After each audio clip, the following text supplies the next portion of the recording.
Hi sweeties, how are you doing? Welcome to Naya Sin. If this is your first time of coming across this channel, sweetheart, kindly smash that subscribe button, turn on the notifications so you are notified each time I upload, and please give this video a thumb up. I appreciate you all so much, and I am saying massive shout out to every one of you for all the love and support you all give me here. I am truly grateful. Thank you all so much. So today we'll be talking something very important. But then let me tell you what started the hook. And before we get into this video, I want to let you all know that this video is a little bit triggering. So this is just a heads up, so you know that the video is triggering, right? So they asked him, you said that children who didn't meet up white standard were euthanized, right? That is black children who did not meet up white standard.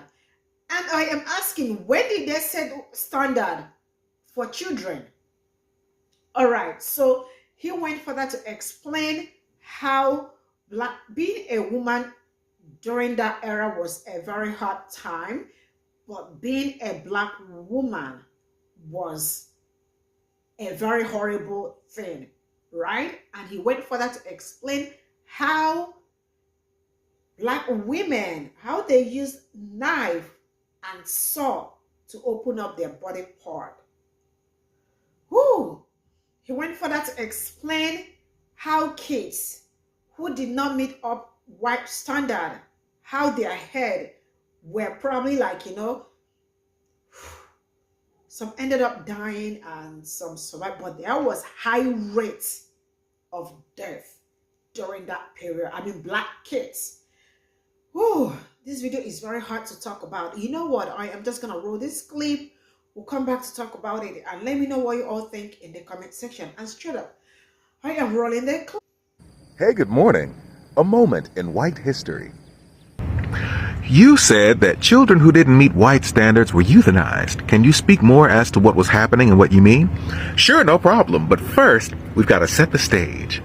It's the middle of the 1700s, and being a woman wasn't easy. It was bad if you were pregnant, and it was even worse if you were black. Matter of fact, women's mortality rates in the 1700s were comparable to that of black women in 2023. Now, during this time, while you were in labor and the baby was too big to fit through the birth canal, or it was coming out feet first, breech style, what they would do is they would go in with a knife and a saw, and they would cut away bits of cartilage and bone from a woman's pelvis in order to make it easier for the baby to come through. Now, this all was happening before the C-section was perfected, so in order to make labor easier for women, two Scottish doctors invented the chainsaw to make it easier to cut away bone and cartilage from a woman's pelvis in order to make it easier for the baby to come through. Fast forward to the middle of the 1800s, and we get to the father of modern gynecology, J. Marion Sims, who conducted surgical experiments on the bodies of black women, specifically 3 teenagers named Lucy, Anarcha, and Betsy. He invented the speculum, a tool used to hold a woman open for hours so that he can see what's going on the inside, so they can take out any organs, remove any organs, fix any organs, put them back in, and he did it all without anesthesia. And when black babies were born with misshapen heads that didn't fit white standards, he would take a shoemaker's awl, kind of like an ice pick, and jam it into the skulls of these black newborns and move the skull into a position where he thought it should be. And of course, it had a 100% death rate, and he couldn't figure out why these little black babies were dying. Now, once his surgical experiments were perfected and he was able to stop bladder leaks, he then performed those surgeries on the bodies of white women without anesthesia, because he wasn't a fan of it at the time. And while he was doing all that here in America, in 1857 over in Switzerland, Eugene Bleuler was born. Now, Eugene Bleuler grew up to become a psychologist who, in 1908, created the term schizophrenia, ambivalence, and autism. He also believed that mental and physical cripples, as he called them, should be euthanized in order to preserve racial purity. He believed that people who were considered unhealthy and genetically inferior should be excluded from breeding, while people who were considered healthy and valuable should be encouraged to breed. Fast forward to 1943, and you end up with Leo Kanner, who was at the forefront of autism research and the eugenics movement. In 44, we end up with Hans Asperger, who, through his research with the Nazis, called them autistic psychopaths or high-functioning autistic. And those who had Asperger syndrome were spared from the gas chambers. That's why we don't use that term anymore.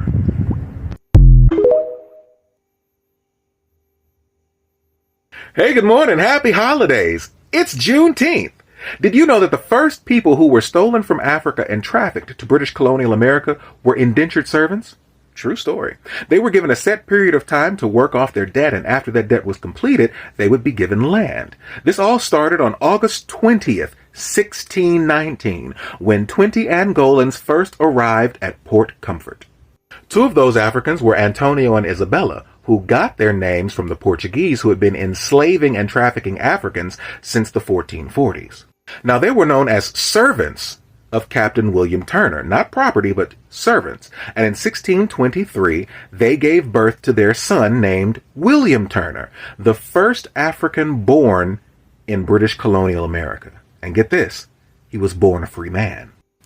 And that's the way things worked in British colonial America until around 1627 or 28, when the British were like, if all of these Africans are going to get their freedoms, then we're not going to have anyone here to work our fields, and we're not going to make any money in the process. So they forced Africans to work past the end of their contracts. Their punishment for having the audacity to complete their servitude was a lifetime of enslavement. And that's how things were in British colonies. Your punishment for being black or dark-skinned was enslavement, be it in the Americas, South Africa, Australia, or beyond. Wherever you were, if you were a dark-skinned person, your punishment was enslavement. Now, a lifetime of enslavement became legal in the 1640s with the conviction of John Punch. John Punch was an Angolan who was captured and trafficked to the Americas and was bought by Hugh Gwynn. Hugh Gwynn also had white indentured servants, and in 1640, John Punch and a couple of his white indentured servants ran away from Hugh Gwynn's enslavement. They were later captured and brought back. The white indentured servants had 4 years tacked on to the end of their sentence, while John Punch, the African, was given a lifetime of enslavement as his punishment. Now, that was the first time in British colonial America that anyone had been sentenced to a lifetime of enslavement. That case also set up a distinction between Africans and Europeans. Fast forward 10 years and we meet a man named John Castor, an African who's enslaved by another African named Anthony Johnson. Now, John Castor realized that his period of servitude was over a couple years ago, so he sued for his freedom and lost. And he became the second person sentenced to a lifetime of enslavement, even though he did nothing wrong. And that case proved that enslavement was a punishment for Africans who had the audacity to complete their period of servitude. In the 16 and 1700s, white people created the concept of race and invented racism as justification for their mistreatment of non-white peoples the world over. Now, this gave white people a superiority complex, and in the 17, 18, and 1900s, they invented scientific racism to prove whites' superiority disorder. And this disorder caused a war between the United States of America and the Confederate States of America. You see, the Confederate States of America wanted to maintain slavery as their way of life. They built their whole way of living around slavery, and they wanted to fight for the right to enslave black people for eternity, while the North was like, nah, you can't do that. Even though we benefit from your particular brand of enslavement, we don't think it's right for you to enslave people for life. And they went to war behind it, and the Confederacy lost. So in 1863, President Abraham Lincoln signed the Emancipation Proclamation, effectively ending chattel slavery within the United States. But when the people of Texas got the memo, they didn't care about the abolishment of slavery. They kept the practice going for a full 2 years. So on June 19, 1865, Major General Gordon Granger marched into Galveston, Texas, and declared that all enslaved people are free, which put an end to slavery as punishment for simply being black. You see, the 13th Amendment ended slavery as a way of life in America, but it kept enslavement as a punishment for anyone who's been duly convicted of a crime. And what were the crimes of the day? Well, vagrancy and loitering. What's a vagrant? A vagrant is a person who has neither home, nor job, nor means to support themselves. And who were the vagrants of the day? Newly freed Africans who had neither plantation to work on or live on. So what's loitering? Loitering is standing around a business idly without purpose. And who were the loiterers of the day? Newly freed Africans who were standing around businesses looking for work. And overnight, the prison population went from 95% white to 95% black. And it did that in part because you couldn't arrest someone's property. After we were no longer considered property, our crimes were being free and looking for work. And we were arrested en masse. And after we were arrested and convicted, we were then leased back to the plantations from which we were just freed. And that's how Juneteenth, the prison industrial complex, and convict leasing became today's moment in white history.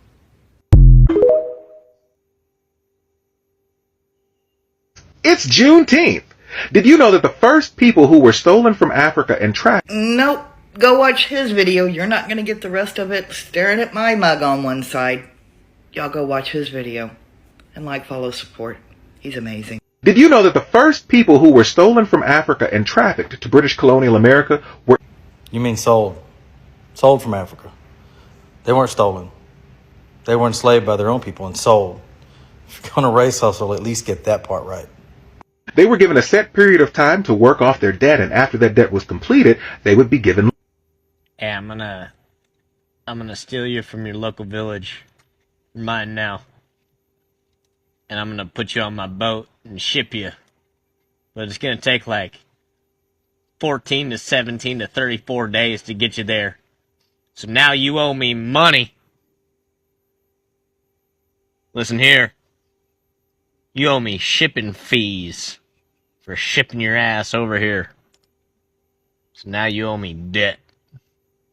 You gotta work that off, okay?